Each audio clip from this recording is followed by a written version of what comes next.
What is democracy? What are the nationalistic governments?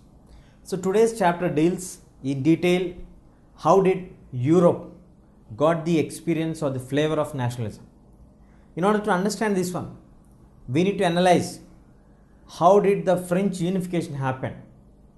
How did the Napoleon played his role? What is nationalism actually? Nationalism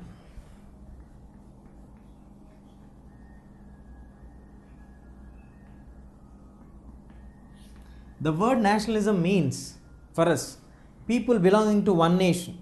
But earlier, before the concept of nationalism has emerged outside on the 19th century before, we have people thinking that controlled by one person, holded by one person, looked after by one person means for them to be the nationalism.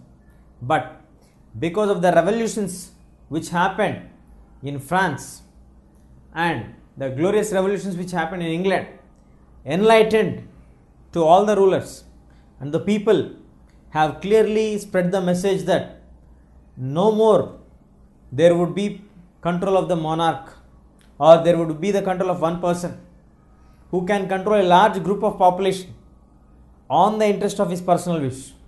So the people will be the solo people to decide who should be their ruler. At the same time, they would be having certain kinds of bondages between them and the other people, like the common language, common religion, common culture. These commonalities forced them towards the spread of nationalism. The nationalism has become the strength of the people. The people emerged to be as a single nation and to be formed a particular nation, not a ruler. The people will decide whether they have to be ruled by the representatives or by a nominal king who would take care of the people. So the changing equation of king controlling the people is completely got transformed into people controlling the kings, people controlling the rulers. So these all have brought a new ideology, a new political reforms in the context of the 19th century. So how did this spread in Europe? How the system got transformed from the constitutional monarch to democracy, again from democracy to monarchy, again from monarchy to the aristocratic style, and then back to the democratic style. So all these have a detailed study on that. Let us have first a look at the France, how these all have happened, and then we'll analyze the other major issues. Now let us discuss about the character which changed the entire scene in Europe. The person who is none other than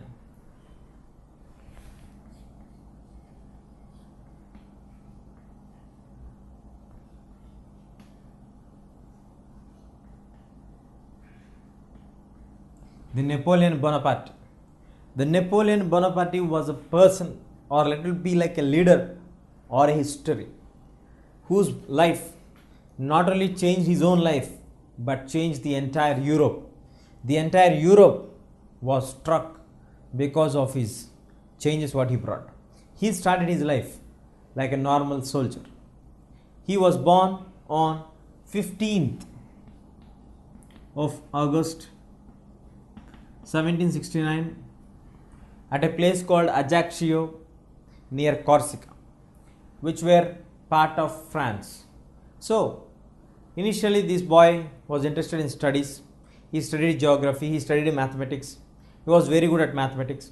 At the same time, he was very much interested in reading the books, the Society of Rosie. He openly told that if Rosie was not there, he was not there.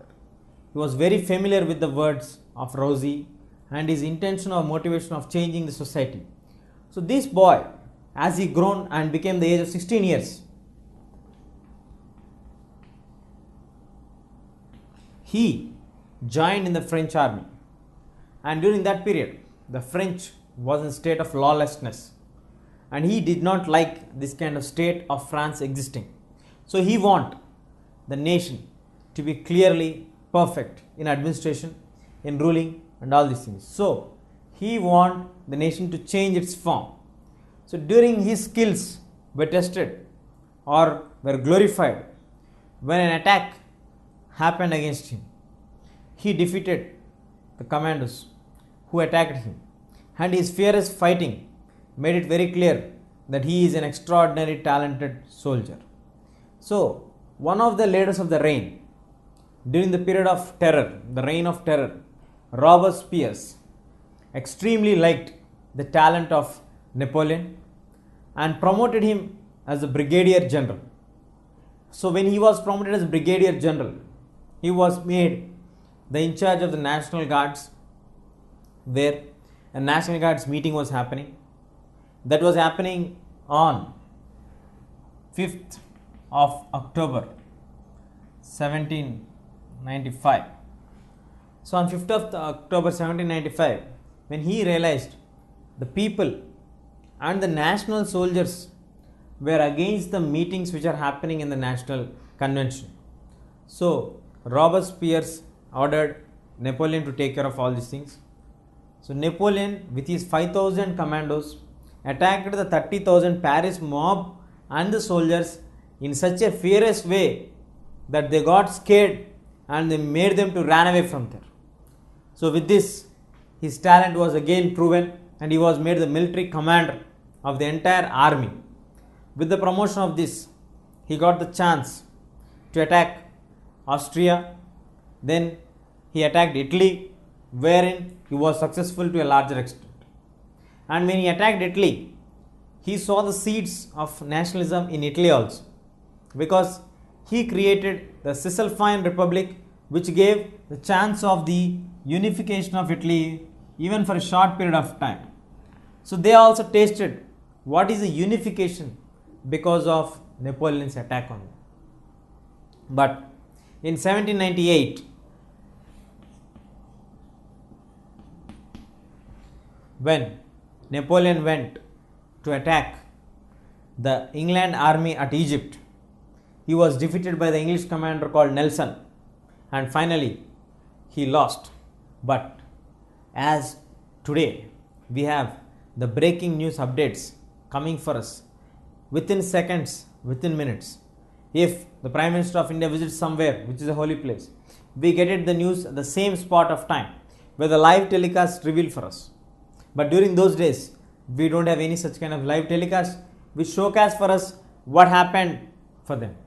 So none of them knew what happened in England or what happened in Egypt by the English forces against the Napoleon. So Napoleon finally was defeated, came back. On his way back to France, he observed that the Directory government, which was on the power at that point of time, was completely not united. They were fighting with each other. They have groups between themselves. So all people thought that he would be the savior of France. And finally, he stepped into the court of France. What happened then? So now, as soon as Napoleon entered into the assembly, he ordered the entire army to step inside and take away all the opponents out. Once all the opponents are taken outside, he declared himself to be the monarch of France. He is going to be ruling as a constitutional monarch where he is going to listen to the people. So finally, on November 1799, he declared himself to be the Emperor of France. So after he declared himself as Emperor of France in 1799, the next 5 years he ruled absolutely like a constitutional monarch. He listened and cared for the people. He took a lot of preventive measures which were helpful for the people. And finally,